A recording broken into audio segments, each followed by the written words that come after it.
কথা বলবে না আমার সঙ্গে? তুমি এখন কথা বলছো না তো আমার সঙ্গে, পরে দেখবে তোমারই কষ্ট হবে। এতক্ষণে মনে হয় সকলে এসে গেছে, সকলে খুব চিন্তা করছে আমরা যাচ্ছি না বলে।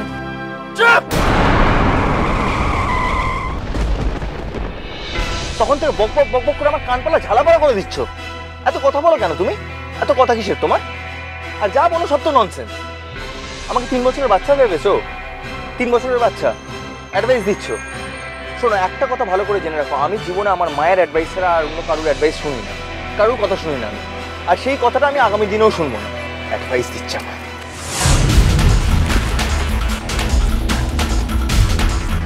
কেউ যদি ভেবে থাকে আমি তার সঙ্গে একটু কথা বলেছি বলে, তার জন্য কলকাতা থেকে মধুপুরা দৌড়ে গেছি বলে আমি তার কেনা গোলাম হয়ে গেছি, সে যা বলবে আমাকে তাই শুনতে হবে, সে যা উপদেশ দেবে, এটা করো ওটা করো, এটা শোনো ওটা শোনো, আমায় তাই করতে হবে, তার কোনো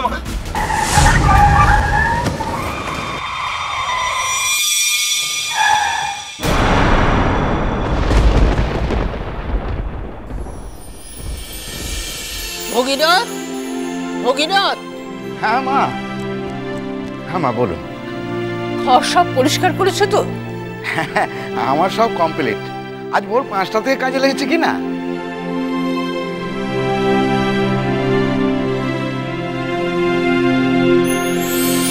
বড় বউটি কোথায়? তাকে তো দেখছি না। তাকে বলো আসন টাসন সব বার করে রাখতে, যেন হাতের কাছে থাকে। আচ্ছা। ও আর হ্যাঁ, দুব্ব তুলে রাখতে বলেছিলাম, দেখেছো? মাম্মা এই দেখো, আমরা বাগান থেকে কত দুব্ব তুলে এনেছি। লক্ষ্মী মেয়ে। মা আমি তাহলে ওদিকটা একটু যাই।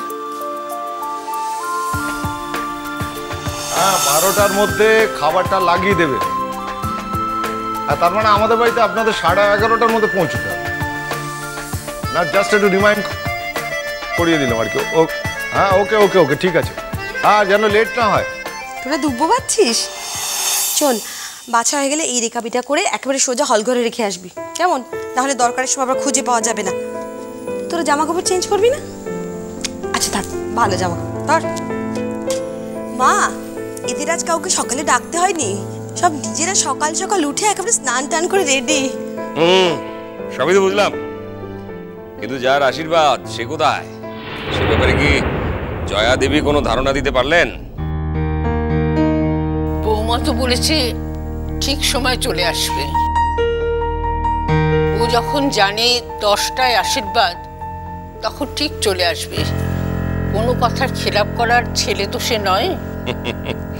তোমার বৌমা যে হাত গুনতে জানে এটা তো আমাদের কারো জানা ছিল না। না, ব্যাপারটা সেটা নয় দাদা। এখন 8টা 8:30 বেজে গেছে, আর ঘন্টা দুয়েকের মধ্যে একটা বড় ব্যাপার এই বাড়িতে ঘটতে চলেছে। এখনো আমরা আয়ুষের বাড়িতে ওদের বাবা মাকে জানাতে পারছি না যে আয়ুষ কোথায় গেছে। এটা তো ঠিক হচ্ছে না। আমার তো মনে হচ্ছে বৌদির কথা শুনে বৌদি জানে কোথায় যে আয়ুষ গেছে, তো সেটা আমাদের বলে দিলে আমরা সবাই একটু হালকা হতে পারি। তাছাড়া মধু আর ওর বাড়ির লোকের কাছে আমাদের খুব এম্বারেসড হতে হচ্ছে। মধুশ্রী বা মধুশ্রীর বাড়ির লোকেরা এত এম্বারেসড হচ্ছেই বা কেন, সেটাই তো বোঝা গেল না কুহেলি।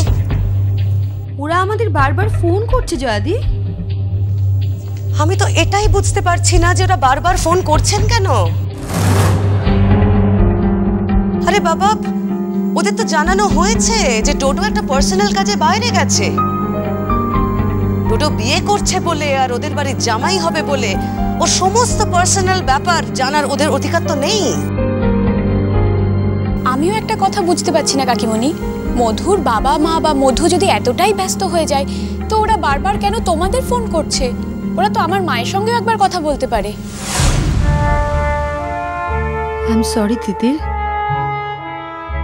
আমি আসলে বুঝতে পারিনি যে এতদিনও আমরা এই বাড়িতে আউটসাইডারই রয়ে গিয়েছি। আয়ুষ এই বাড়ির ছেলে, আমি কোনোদিন ওকে আমার ছেলে মেয়ের থেকে আলাদা করে দেখিনি। তাই ওর ব্যাপারে কেউ আমাকে ফোন করাটা যে এতটা গর্হিত অপরাধ, আমি এটা বুঝতে পারিনি। I am sorry. না না, সরির কিচ্ছু হয়নি, কিচ্ছু সরি হয়নি। তোমার এই শিক্ষাটাই হওয়া উচিত ছিল। আমি অনেকবার তোমাকে আমি বারণ করেছি, শোনো, সব ব্যাপারে তুমি মাথা ঘামিও না। শুনেছিলে আমার কথা? সেদিনকার এই ছোট, কি বলবো, তার কাছেও তোমাকে অপমানিত হতে হচ্ছে। তোমার এই উপযুক্ত শিক্ষাটা হওয়াই উচিত ছিল। জানি ভুল হয়ে গেছে আমার। এরপর থেকে সারা জীবন কথাটা মনে থাকবে। আসলে আপন পর ভেদ করতে এত শিখিনি তো, তাই।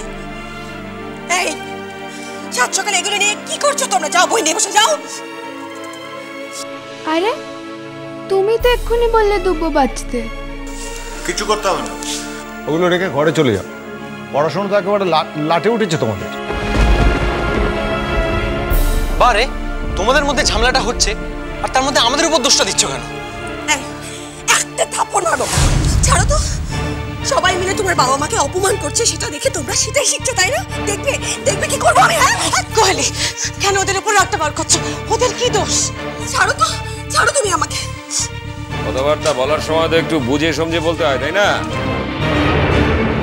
কার সম্পর্কে কথাটা বলা হচ্ছে, কে বলছে, এটা মাথায় রাখা দরকার।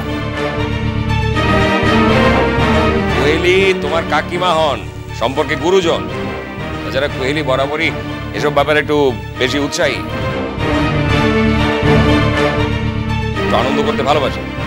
তাই নিয়ে ওকে এভাবে কথা বলতে পারো না। আস্তে, কি হচ্ছে নাকি এটা? এক্ষুনি তো একটা অ্যাক্সিডেন্ট হয়ে যেত। কি ভেবেছো তুমি? সিঁদুর টিদুর সব মুছে ফেলে ধুয়ে মুছে সাফ করে দেবে? এটাকে ক্ষণিকের ভুল হিসেবে দেখছো তো তুমি ব্যাপারটাকে? ওকে, see this.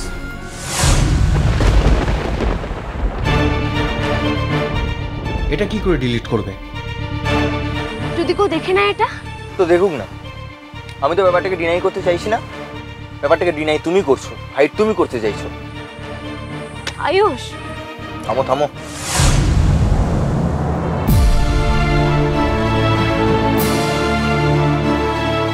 তাই যদি হতো তাহলে আমি তো জানি সিঁদুরটা হলো মেয়েদের কাছে মহার্ঘ। এই আমার মায়ের সাথে আমার বাবার কত ডিফারেন্স, কত মতের অমিল, কিন্তু কই আমার মাকে তো কখনো আমি সিঁদুর মুছতে দেখিনি। আর তুমি তুমি এক রাতের মধ্যেই পুরো শুধু তোমার কথাই বলে যাচ্ছ, আমার কথা তো আর ভাবোনি। ইডিয়েট, কোন ইডিয়েট একটা। যা মুখে আসছে তাই বলে যাচ্ছে। বেশ করেছি, তাও তো অনেক ভদ্রভাবে বলেছি। তোমার এর থেকেও খারাপ কথা শোনা উচিত।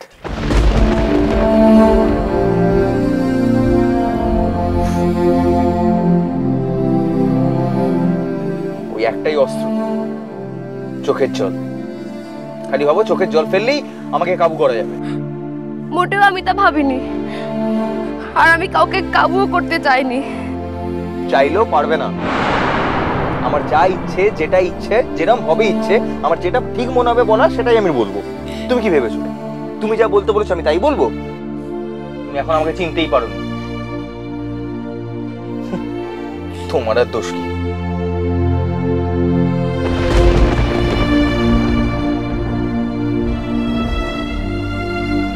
এই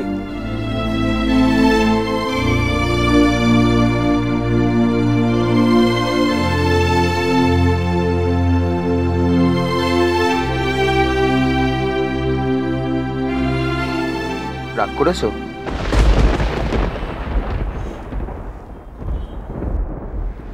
দেখো আমার দিকে।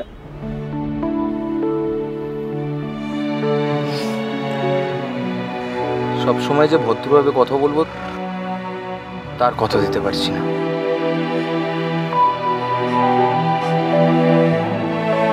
কি হলো? বকেছি? আমি যেমন মেয়ে তেমনই তো।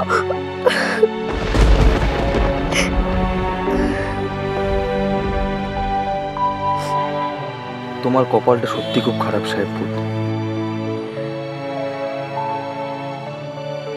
আমার মতো একটা মানুষের সঙ্গে যখন সম্পর্ক হয়েছে তখন তার ঝাঁজটা তো তোমাকে সহ্য করতে হবে। I am sorry. চলো এবার যাওয়া যাক। কি হলো?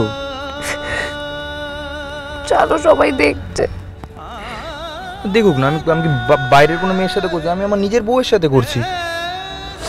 চলো।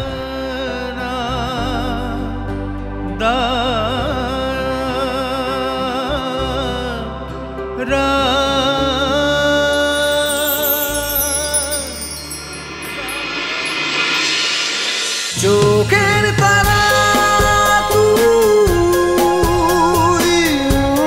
চলো চলো চলো চলো চলো পাল্টাই।